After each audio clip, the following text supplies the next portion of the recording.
benefits the 12th Armored Division. So this is a real Hellcat. And I want you to welcome Dr. Brendan Phibbs, and we all want to hear what he has to say. Thank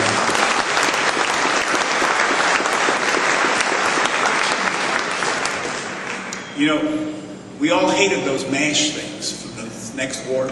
Battalion 8, you know where Battalion 8 was, right next to Battalion Headquarters. During the Battle of Herlesheim, we were at the end of Purple Heart Lane. Somewhere there was a misty paradise to the rear, where they had field surgical with real nurses and booze, and they were out of artillery range. But that was not us, believe me. Well, John told me to be short. I'm free and I'm short, so what more can I ask?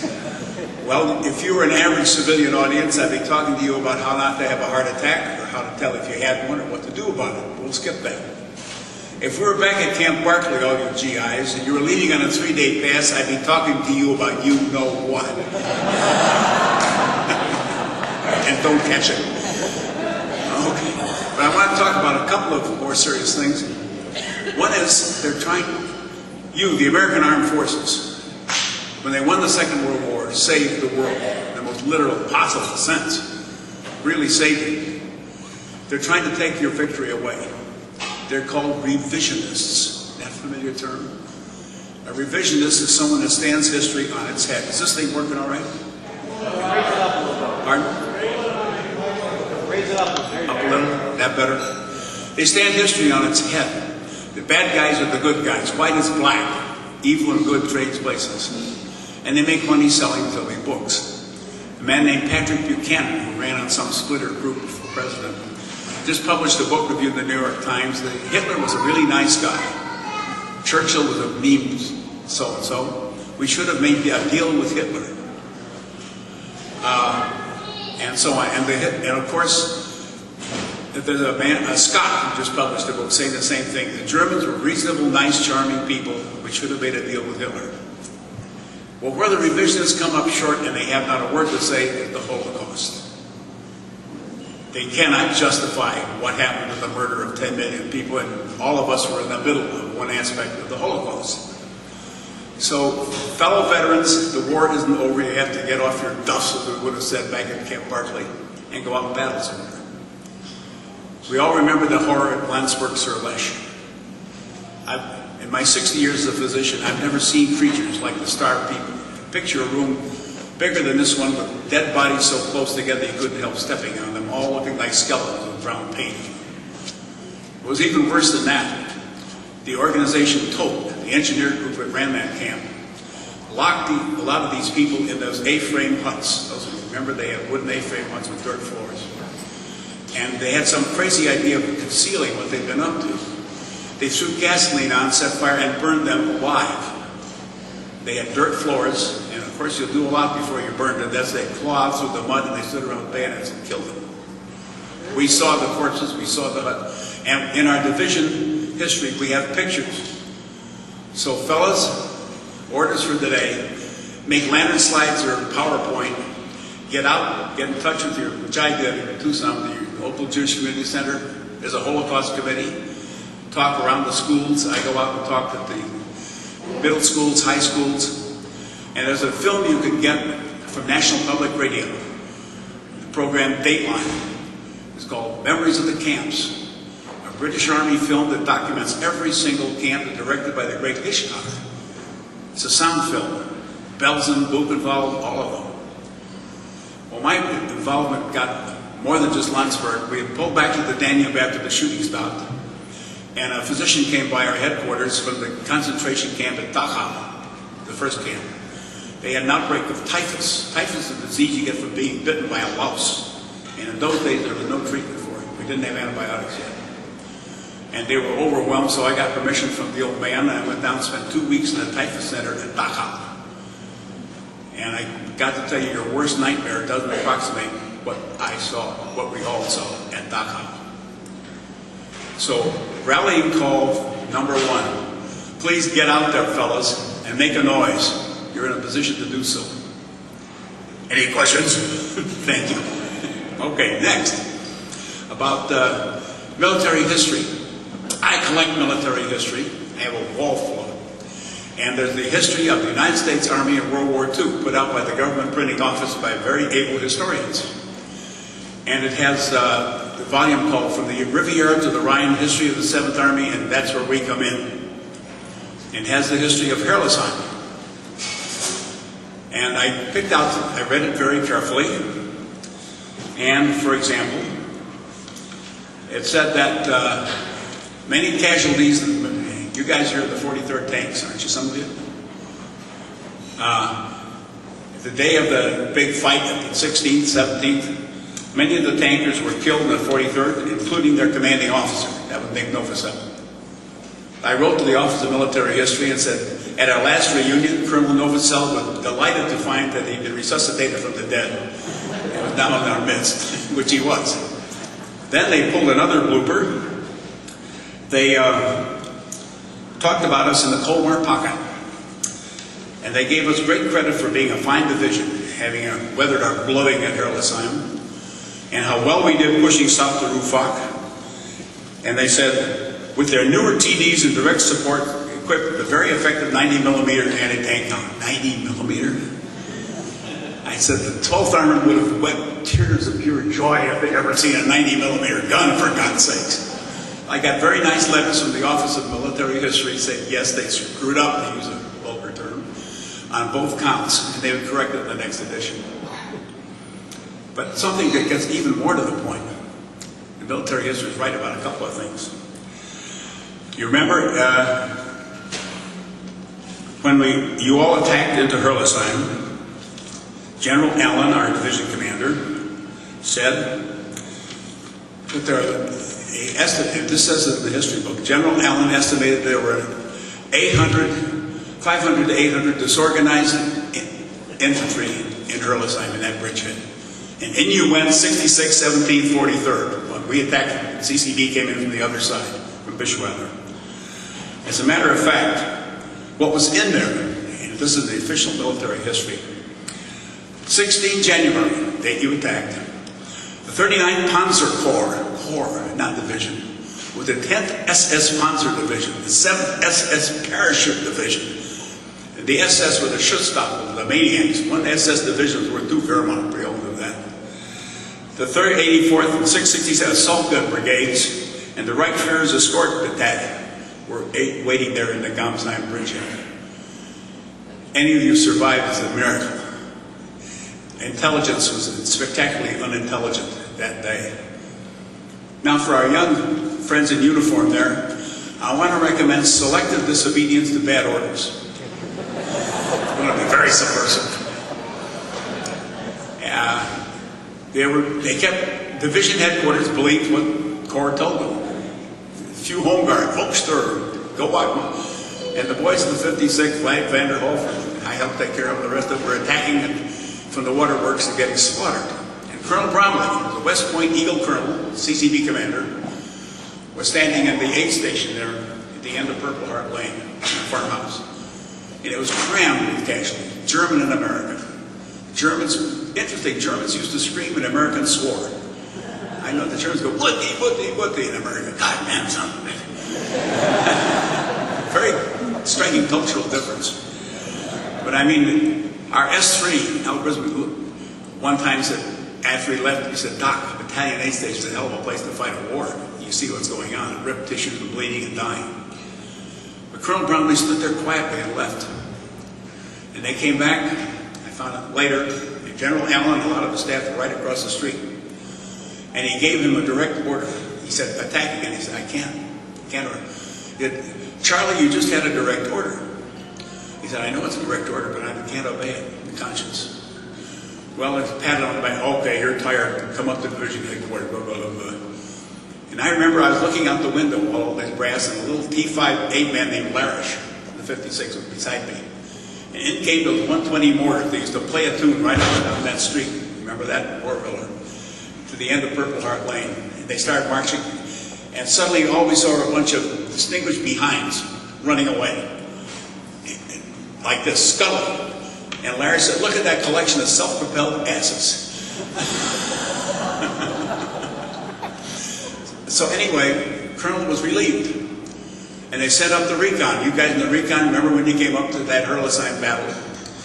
And with your colonel, and you made brave attempts to go in, and then you guys in the 17th, 66th, 43rd, and boy, we were all listening to the radio at CCB when Novosel voice faded out.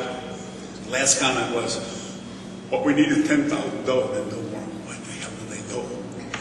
Anyway, finally that got resolved, and one night back came Colonel Brownlee. Walked into the basement command post, bumped his tire and fell down and said, next time the sons of bitches will listen to me. But his refusal to obey an idiotic order, he saved the lives of a lot of people sitting in this room tonight. So my distinguished military friends, remember, God gave you a brain. Don't stop using it when you use a uniform. Wear a uniform. Don't be afraid to make intelligent decisions when somebody's stupid. You must have counted that already. Well, onward. Anybody here from 92nd Recon?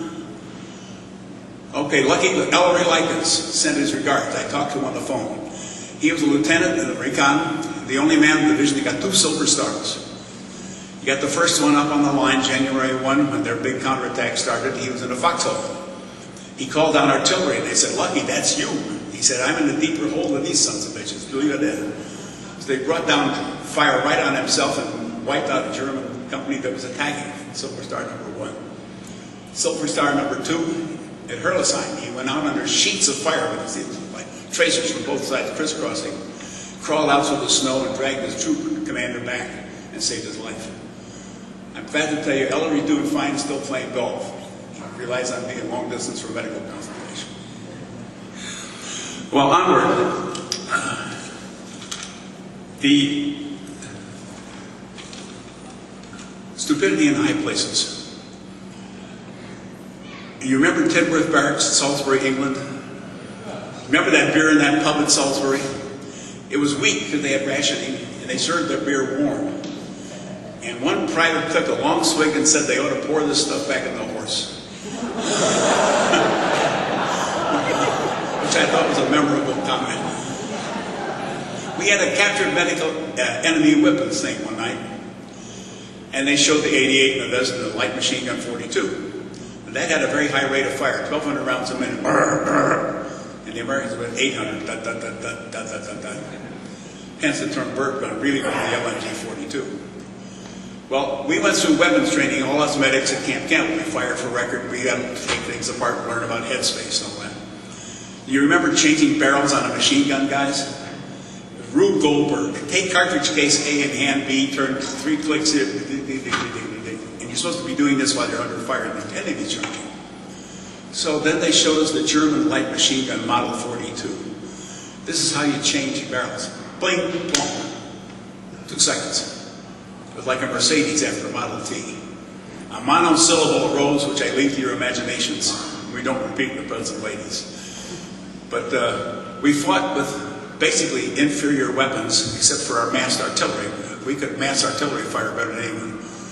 You all know that slab-sided straight Sherman tank. I treated enough people out of it. We made, I'll talk to the officers here, glad to see you. We were sporting chaps.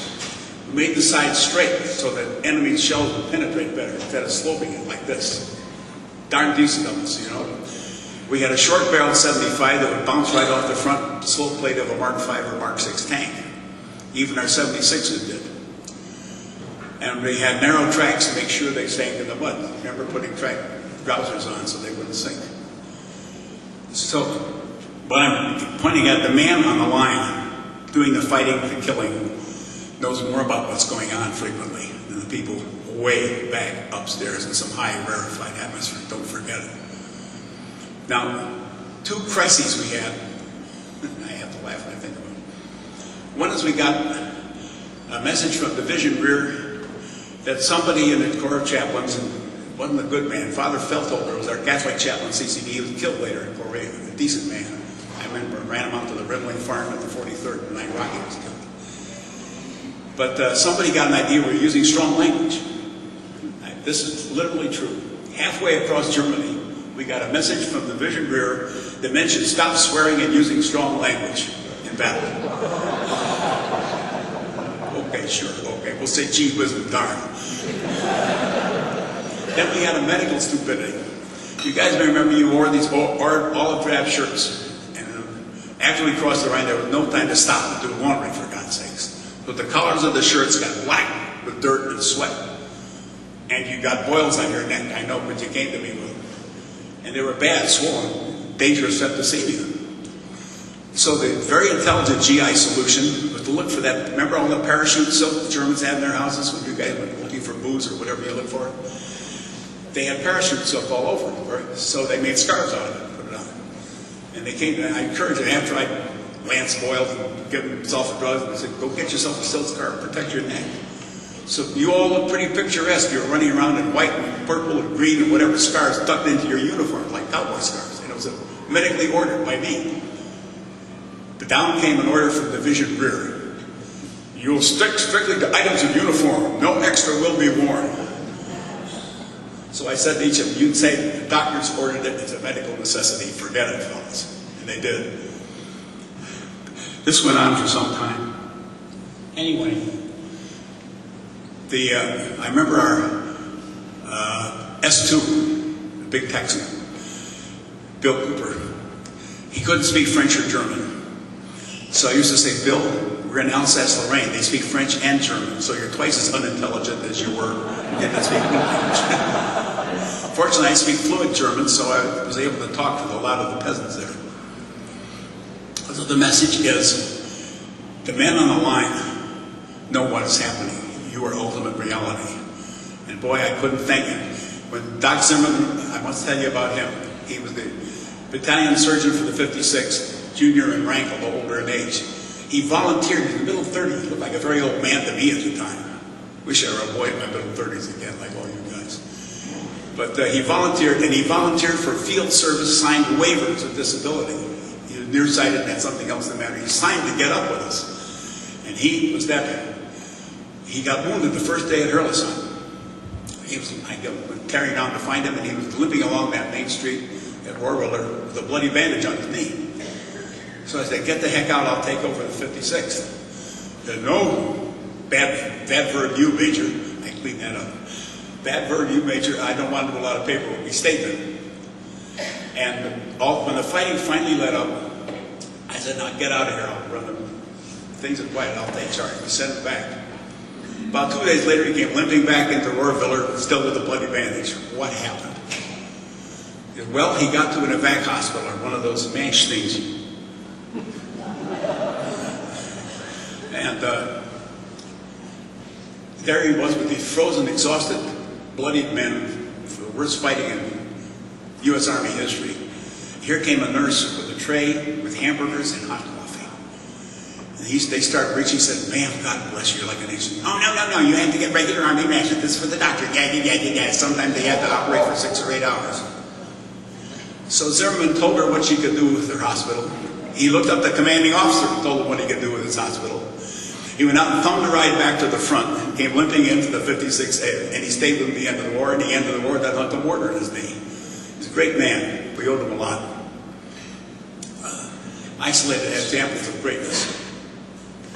But I'm going to run down there. I don't want to go on too long. But I want to read you something I wrote that struck me with great force. I'm an Irishman, so I quote Yeats and James Joyce all the time. Joyce, the great prose writer, cited the epiphany, the feeling he said, I'm trying to epiphanize that lamppost. You see something for what it is in relation to everything about it, the world, the universe, the time, the place. And I had this on the streets of Speyer. Remember Speyer, you guys? I should explain to the others that this was the end of our great Saar Basin encirclement. We were going south, and 7th Army was coming up, and along the banks of the Rhine. We closed. That was the end of a trap. It was a brilliant maneuver. Very bloody fighting out there. That's where Chuck Willis was killed. But I was standing on the streets of Speyer, and I watched the boys, I think it was the 56th, coming along. On the streets of Speyer, the day was ours, the victory won. There were no more Germans west of the Rhine. And I stood in the sunshine watching files of our infantrymen coming along the street.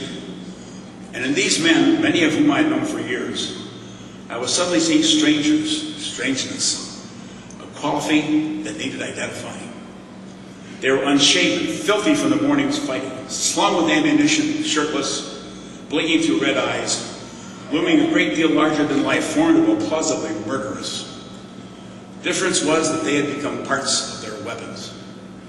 The hardness of these veterans, these survivors, was the hardness of fighting and steel hammered out of many bathings in fire, an almost graceful ease with danger and killing. The unself-conscious reflex competence that Xenophon's infantry must have carried through Kurdistan, the quality that loped the cataphracts through the march of the Byzantine Empire, the aura of men, legality, and civilization who have just renewed the Pleistocene gift for the redeeming savagery that can keep their world whole. In the Second World War, our men didn't torture or ravage. They were still decent human beings, but they were taking the measure of the worst, most perverted gang of murderers in history. These men had won their armor.